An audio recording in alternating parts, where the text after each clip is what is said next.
There is a saying in my language that AURE yakin mata, which literally translates as marriage is a battle for women, meaning it is a place where they endure, tolerate, and undergo a lot of hard work and responsibilities.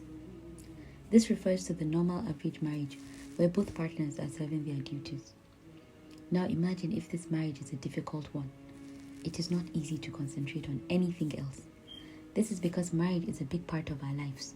Even if we go out and have a nice time, we will eventually come back to our houses and face whatever it is our marriage entails. A difficult marriage even affects one's mental, physical, and spiritual health, so much so that it could cripple the person going through it and make one grow old before one's time.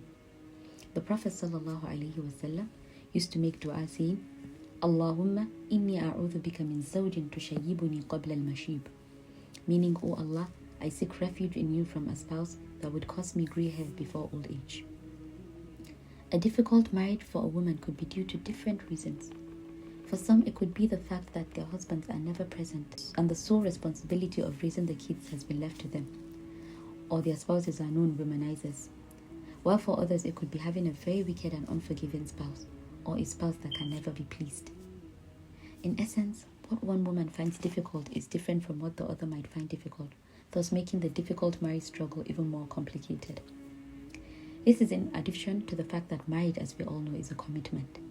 It is not something that we just want to try out, and if it doesn't work, we just pack our things and leave. Divorce, of course, in Islam is permissible, but it is definitely the very last option. Allah subhanahu wa ta'ala has told us, وَالصُّلْحُ خَيْرٌ, meaning and reconciliation is better. We therefore have to try and make it work. And here are some couple of advices that will inshallah help us overcome the difficult marriage struggle. Number 1. Understand that it is Allah that is testing us through our spouses. The ayah in Surah Al-Furqan verse 20 tells us, وَجَعَلْنَا بَعْضَكُمْ لِبَعْضٍ فِتْنَةً أَتَصْبِرُونَ وَكَانَ رَبُّكَ بَصِيرًا, meaning, and we have made some of you a trial for others. Will you bear it patiently? And your Lord is ever seeing. When the behaviors of our spouses are causing us so much pain and heartaches, we need to look past them and understand it is Allah that is testing us through them. When it feels like they are the most evil humans on earth, remember it is Allah testing us through them. They themselves have no power or ability to do anything to us or for themselves except by the will of Allah. Allah made them a test for us and wants to see if we will be patient and gain the magnificent reward He has planned for the patient ones. He subhanahu wa ta'ala tells us, إِنَّمَا يُوَفَّى الصَّابِرُونَ أَجْرَهُمْ بِغَيْرِ حِسَابٍ, meaning only those who are patient shall receive their rewards in full without hisab. So as hard as it can be, we should make it a norm to look through the person causing us pain to the one testing us, and this should give us solace. Number 2, remember, marriage is an act of ibadah, which means first and foremost, it is Allah we are seeking to please through every act we do in our marriage, not our husbands. And for everything we do, seeking the face of Allah, we will inshallah be rewarded. So when we try and treat our spouses right despite their unkind manners or ingratitude, bi'idhnillah, Allah will reward us.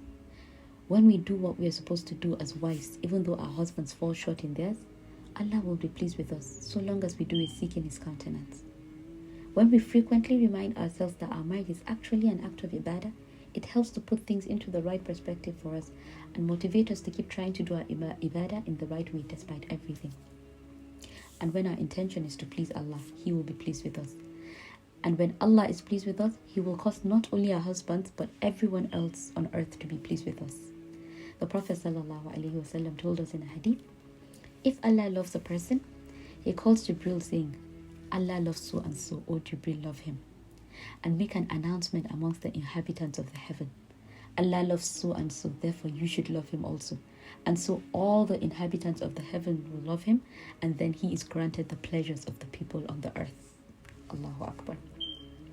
Number 3, redirect our focus. The more we focus on our source of pain, the more pain we will definitely feel. If our marriage is a major source of anxiety for us, a coping mechanism is redirecting some of our focus to something beneficial that will take our minds off. I have a friend whose husband would not allow her to have any form of social life, and she was frustrated. We came to a conclusion that we'll be studying the Quran together, since she has a lot of times in her hands. Today she boasts of nearly a third of the Quran, hifdhan, from memory. She said to me the other day, I am so happy with my newfound relationship with Allah through the Quran that I no longer bother about my husband's restrictions on me.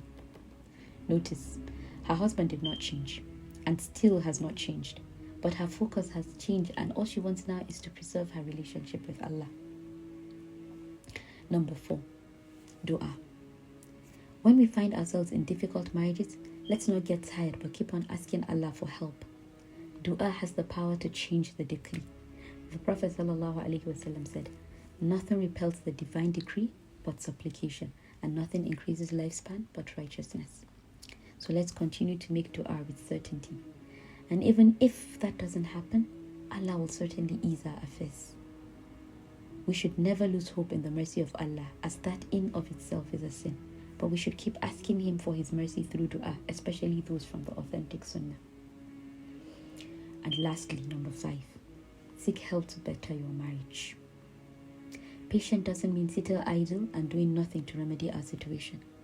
Rather, it means doing everything within our power to make our situation better, while remembering the ultimate outcome of all our actions is with Allah. So we should seek help, and this could be through communicating our feelings to our spouses, through going for marriage counseling sessions, seeking advice from other people that have been through similar situations, or even bringing in both our relatives to intervene if there is need. Allah subhanahu wa ta'ala tells us, فَابْعَثُوا حَكَمًا مِنْ أَهْلِهِ وَحَكَمًا مِنْ أَهْلِهَا, meaning appoint a mediator from his family and a mediator from hers.